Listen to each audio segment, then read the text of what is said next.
Pessoas travestis e transexuais representaram no ano de 2017, por exemplo, 55% das pessoas que o Centro de Referência LGBT Janaína Dutra atendeu no ano passado.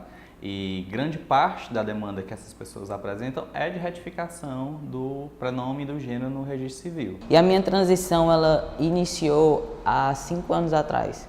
Foi quando eu passei a ter o conhecimento da nomenclatura, né? Desde pequeno eu tinha questionamentos, mas eu não tinha a quem perguntar e nem sabia sobre o que perguntar, porque eu achava que era um absurdo da minha cabeça eu ter nascido de determinada maneira, mas me enxergar de uma outra. Eu achava que isso era loucura, que eu era doido, não, isso vai passar. Até então eu só sabia do termo travesti, e eu sabia que o termo travesti não se enquadrava a mim. E mulher trans, eu não sabia que existia homem trans. Porque eu sempre fui eu. Só não chegava, assumia para as pessoas. As pessoas, você é... que aqui na comunidade se chama viado, né? Se diria um sinônimozinho pejorativo, né? Nunca assumi ser homossexual.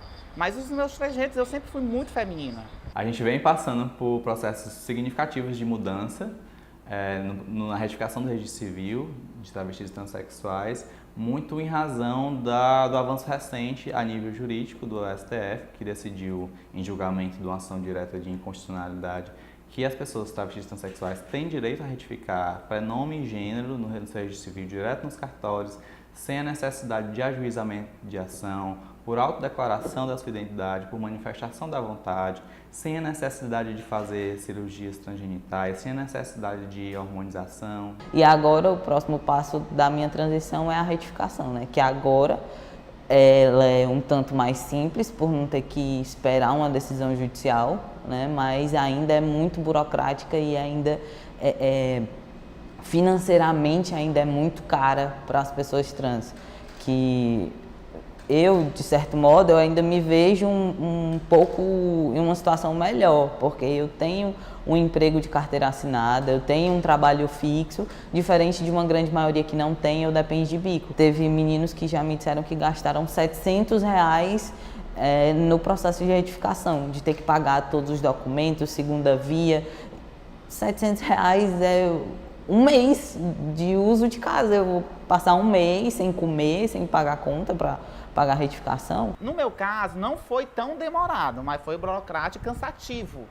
Pra gente ter que correr atrás e tal, que eu já estava juntando a documentação. Eu, graças a Deus, quando saiu a decisão do Supremo Tribunal, eu já tinha toda a documentação, porque eu e uma amiga minha já estava dando entrada a gente ia dar entrada mesmo no tradicional, que era na justiça. Porque você não está deixando de ser o que você é.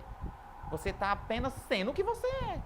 Você não vai... Porque a gente é reconhecido pelo número de CPF. A gente não é reconhecido pelo que está entre as pernas. É um avanço muito significativo.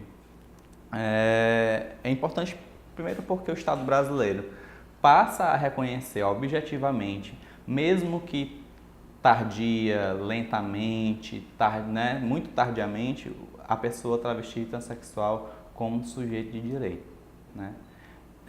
A segunda é porque você ter a documentação, isso é muito importante porque você ter a documentação, seja um registro, seja uma identidade, seja um CPF, com o seu nome correspondente à forma como você se percebe, se representa e se reconhece, ele é um processo muito importante, tanto do ponto de vista da afirmação identitária, quanto no caminho, no percurso de acesso a um direito que é inalienável, que é o direito humano à personalidade, à privacidade, né, à individualidade, basicamente a liberdade e a dignidade da pessoa humana. Então, na medida em que você tem acesso a esse tipo de direito, você tem acesso a uma relação mais próxima com a ideia de cidadania. O último constrangimento assim, em público que eu tive foi que eu dei entrada no auxílio-doença do trabalho e tive que fazer a perícia. E os meus atestados são todos com o nome social, por conta de ser atendimento no CAPS e tudo. E a perita se negou a me atender por conta do nome social. E aí lá vai eu ter que correr atrás, de ter que voltar em médico de novo, tirar dinheiro de onde não tem para passagem, para ter que correr atrás. Mesmo eu apresentando os documentos, que eu tenho os 2 nomes, mesmo eu dando uma comprovação de que sou eu, ela se negou a me atender. Então isso foi algo assim que eu saí são esses momentos em que você sai do local com um sentimento de derrota. Você se sente derrotado quando você chega em um local onde se tem um primeiro atendimento, tudo bem, e na hora que você tem que apresentar o documento, a pessoa muda completamente o tratamento com você. Eu tenho inúmeras situações. Uma delas foi com um policial, né, um guarda de trânsito, aliás. Teve uns policiais também, mas uma foi com um guarda de trânsito. Ele fez eu descer, eu parei numa blitz, eu entreguei a minha carteira de motorista para ele, eu tava com meu cabelo amarrado e ele pediu para me descer porque não era eu. Eu digo, o senhor quer que eu desça do carro? Ele disse sim, desça do carro. Eu vi a maneira que ele se dirigiu a mim, eu achei que ele ia simplesmente me levar presa, rebocar o carro, fazer alguma coisa, porque quando você não conhece você não tem noção como é que eles... Porque pra mim eu sou uma pessoa normal, eu sou normal. Entendeu? Apenas o civil, né, que não reconhece as pessoas trans como reconhece a gente não pela cabeça, pela forma que a gente se comporta, e sim pelo órgão sexual. E isso, o órgão sexual não tem vida, a cabeça é a vida, o resto é consequência. Entre o direito regulamentado e o direito efetivamente acessado, muitas vezes existem lacunas consideráveis, né? Alguns entraves que a gente pode citar é uma exigência de documentação bastante considerável, né, que se assemelha muito aos antigos processos de retificação que tramitavam na vara do registro público.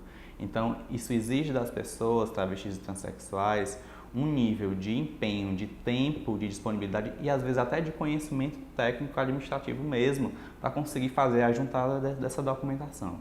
Um outro entrave, um outro desafio que a gente tem observado são relativas às queixas que as pessoas que têm tentado conseguir esse direito têm em relação ao atendimento nos cartórios, né? Seja do ponto de vista da queixa de falta de conhecimento técnico e de um atendimento humanizado, lá na ponta do serviço, lá nos cartórios dos registros de pessoas nascidas vivas. Quando ele chamou Renata de Jesus Bispa, eu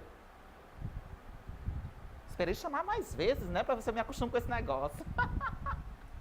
E eu fiquei lá em choque, porque aí eu me dei conta que eu estava sendo reconhecida, entendeu?